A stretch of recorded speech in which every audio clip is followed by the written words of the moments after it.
Unapologetically Woman. We're celebrating phenomenal women all across Kentucky who make no apologies for their perspectives or the impacts that they're making in the community. Today we're celebrating Meocha Williams. Meocha is a wife, an animal lover, an educator, and Assistant Superintendent of Fayette County Public Schools. Unapologetically Woman, Meocha Williams, that's you. Congratulations. Thank you so much, and thank you for the opportunity to be here. Oh, we're so excited to be able to celebrate you. So we're going to jump right in. Yes, ma'am. Tell me about teaching Spanish at Paul Laurence Dunbar. Well, I had the opportunity to be a Spanish teacher at Paul Laurence Dunbar for several years. And during that experience, I really enjoyed being able to share the culture and learn about the culture of other nations that I could give to other kids, because I really believe that, you know, that opens the door for kids to be able to see themselves outside of Kentucky, outside of the United States, and really see how other people live and how they can communicate and really leverage themselves to be successful with whatever they want to do by knowing another language. And so you spent some time in Costa Rica. Did that help with the bilingualism? Oh, absolutely. So I had the opportunity I went to U of L for my undergraduate, and I actually was able to graduate within 3 years instead of 4. And so I took that 4th year and decided to study abroad. And so I lived there in Costa Rica for a year and was able to study while I was there, teach Nicaraguan adult immigrants how to speak English, and also work with some smaller kids over there in an elementary school setting. So it was really amazing to be able to live and immerse myself in a different culture and really put it to practice, because being able to learn a language and then actually use it in an authentic setting where you're having to order your food and take public transportation, all those things is a completely different thing, but it was really, really beneficial for me, and it has absolutely changed my perspective on the world. Do you still speak Spanish? Oh, absolutely. Absolutely? Yes. So I actually, our superintendent in Fayette County, he's also bilingual. And so he, and then I have an admin assistant who also speaks Spanish. So we challenge each other to speak Spanish on certain days of the week just so that we don't lose the language. Oh, and that's great too, because you have Fayette County Public Schools has a higher percentage of bilingual students than they've had in the past. Is that correct? Absolutely. So our students are represented in over 96 languages in our district. Wow. That's huge. Yes. Okay, so you did that, and then you started taking other leadership positions in the district. Tell me about you. I want to know about your journey. So my leadership journey, I have been very blessed to be able to be called into various leadership positions across the Commonwealth. And really what the theme amongst all of those opportunities has been bringing me in to provide a systems and structures and alignment lens to the work. So I had the opportunity to be a part-time college and career readiness coach while working for district instructional rounds in Madison County, and then had the opportunity to go to FCPS, or Louisville, Kentucky, and was an academy principal there for several years before coming back and continuing the academy principal journey at Bryan Station High School. And then had the immense opportunity to be the first African-American female principal in Scott County as their high school principal. And that was during a time when they were consolidating. Mm-hmm. So overnight, I became the principal of the largest high school in the state at the time, with over 4,000 students. That's because they knew you could do it. Yes. And so then after that, had the opportunity to then become assistant superintendent in Scott County as their first African-American female assistant superintendent. And while there, had the opportunity to become the first board of trustee member at Georgetown College. And, you know, first African-American female to do that. And the college has been open for almost 200 years. And then there's another first. Yes. Come on. And then Bring it on home. The Lord called me on back to come full circle back to Fayette County to be the first African-American female assistant superintendent here. How does all of that make you feel? Because being the first, that means that there wasn't an example for you. Yes. You know, I really appreciate just being able to see other phenomenal women in the community, in my family, other mentors who thought enough about my leadership journey to help me along the way, because I really believe it's important for our young girls to see other females doing it in the field. That's so right. That they can come up and be confident in their skills and their abilities and be unapologetic about how they are changing the world for the better. That's absolutely right. Because if it's very hard, if you can't see it, you don't think you can be it. That's right. You know, and that's one of the reasons that we're doing this show, is because we want other girls and young women to see women in places that they might not see themselves yet. Yes, that's exactly right. You know, we want to make sure that we are really, truly believing and walking that saying that we always say to our kids, which is you can be anything that you want to be. Let's not limit kids. Let's not put them in the box. Let's show them what's possible and then allow them to imagine or reimagine that role and how it can be what they need it to be. Right.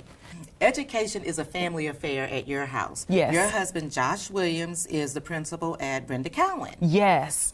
And so being able to be a part of a family where education has been so important, and we both came from really humble beginnings in that we were first generation college graduates in both of our families. Wow. So that doesn't mean, though, that our families didn't believe education wasn't important. It was really the opposite, because we know that education is the great equalizer.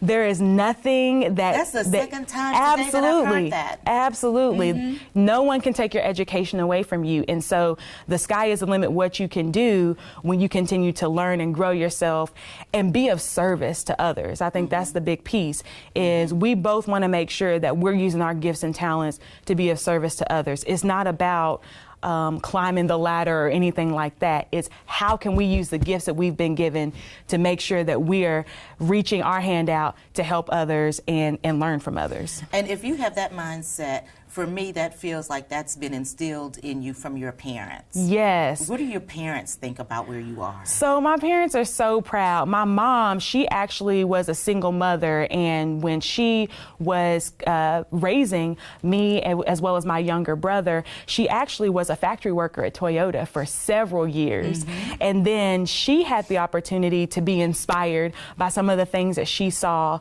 my brother and I doing with education, to where when she retired from Toyota, she actually went back and got her nursing degree so that she can go and give back. And you know what? She ultimately didn't end up using that degree, but it was more about doing that for herself to prove that she could. And so now she actually has come full circle, and she is working in the educational system in Louisville, helping with schools up there.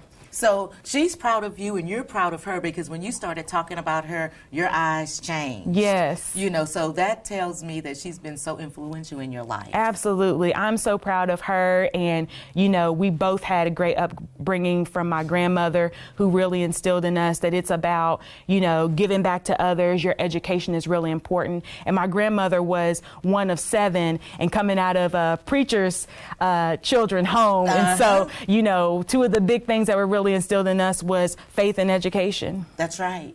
That's right. Yes. So tell me about a little bit of the work that you've done since you've been, because you started here in your new role in January. What has that been like? I am assuming it has been a whirlwind. It has been a whirlwind, but you know, it's been a great opportunity, because we have some really great staff members who are really hungry and wanting to make sure that we're doing great things for kids. So January, I think the 4th, rounded out my first full year being in this role. And so throughout that time, we've been able to develop district frameworks for units, how we do assessment, how we look at how we're providing interventions for kids at all levels. We're really excited about the work that we're doing with the Birth to 5 initiative in the community with First 5 Lex. That's great. Right? Yes. And then on the book end of that, we've been busy with making sure that we're providing additional opportunities for our kids after they graduate to go into whatever work field they want to, with career pathways, being certified in various things. So when they graduate from one of our Fayette County Public Schools, that's not the end of your relationship. That's not the end, yes. So we're really working with our high schools to make sure that before they graduate, they have enough credits or credentials to have a certification in a field, so that we can set them up with internships or jobs immediately after high school, or if they want to go on to college, they can. But it really is about what is it that you want to do? And we want to make sure that our kids find their passion and they tap into how they make that lucrative for them when they graduate high school. So I saw a lot of passion at the Black Excellence Program. Yes. Okay, you got to talk about that, because at first I was like, okay, I'm going to go and this is going to be good. But I went and this was great. Yes, so this was great. We are so proud of our babies. You know, there is so much talent that we have within Lexington and within our schools, and we wanted to just give our kids a platform to shine. We wanted them to come with their passion, show it off to the world, and really start to have them be comfortable with being public displays. Right. Right, because it's one thing to have a passion. Yes. And so, you know, that's all about the support that families have around kids and making sure that we are taking every opportunity that we can to give them a platform to share their talents with the world. Well, and I'll tell you what, the support in that room was amazing, because even one of the students from Carter G got on the mic and he said, I'm a little nervous, y'all, and the crowd just loved him. Yes. And, you know, I was like, oh my God, this is the best thing I've done all year. Absolutely. And to think about it being in the historic Lyric Theater, yes. I mean, there was just history being made all over the place. I know. I was so excited to be there, and I was like, okay, this was somewhere that I needed to be. Yes. You know, so I was glad that. So what other opportunities are you guys giving students to display all of the talents that they have? Yeah, so I mean, our students are doing amazing things. We have students who are interested in coding, so we have an opportunity for them to do that. We just had a lot of our students who are passionate in the arts participate at the state level competition through KMEA and put their talents on display. Anything that a kid wants to do, they can do it in our district. And if we don't have an opportunity for them to do it, we'll find a way. We have kids who are interested in, you know, public speaking and advocacy, which is where our Superintendent's Advisory Council came from. So it's not just about performance, it's about whatever skill a student has and how can we tap them in to a real life situation where they're able to use that. So I want you, because there are going to be young girls and women, young women, looking at you and thinking, how can I get to the same place where Meocha is? What kind of advice would you give them? My advice to them would be, have a good circle around you that you can use in terms of mentoring, providing you advice, being a sounding board. You know, you really have to choose your friends in your circle wisely because everyone doesn't always have your best interest in mind. So you have to really be strategic on who you surround yourself with. You know, you want to find ways to grow and develop yourself. And part of that is staying current on reading, knowing what's out there. There may be things that you don't want to read or that you don't feel like you have the time for, but it's not about that. It's about being very well educated on all kinds of subject matters so that you know what's going on in the world around you. I would highly recommend any female to learn a language. I mean, just being able to communicate with various people will just open doors up for you that you would just never imagine.